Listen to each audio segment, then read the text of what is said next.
Good evening. তো আমি একটা জায়গায় যাচ্ছি, তুমি তোমাদের সাথে শেয়ার করছি কোথায় যাব। তো আজকে মঙ্গলবার, কিছুটা গেস করো কোথায় যেতে পারি। তো আমি রেডি হয়ে গেছি, তো গিয়ে তোমাদের দেখাচ্ছি আমি কোথায় যাচ্ছি। তো আমি চলে এসেছি হনুমানজির মন্দিরে।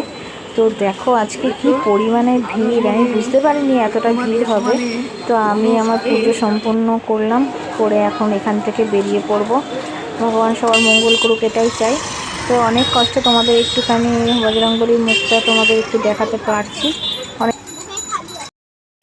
তো আজ মঙ্গলবারের পুজো আমার সম্পূর্ণ হলো। তো এখন বাড়ি যাই। পুজো হয়ে গেল, এই যে আমার প্রসাদ। তো সবাই খুব ভালো থাকো, হনুমানজির নাম করো, জয় বজরংবলী। সবাই ভালো থাকো, আবার পরের ব্লগে দেখা যাবে। আজকের দিনটা সত্যিই খুব ভালো যায়। মঙ্গলবার শনিবার করে আমি পুজো দিতে আসি, প্রত্যেক মঙ্গলবার হয়ে ওঠে না, তো আজকে হয়ে গেল, সময় সুযোগ হয়ে গেল। তো চলো সবাই ভালো থাকো, জয় বজরংবলী।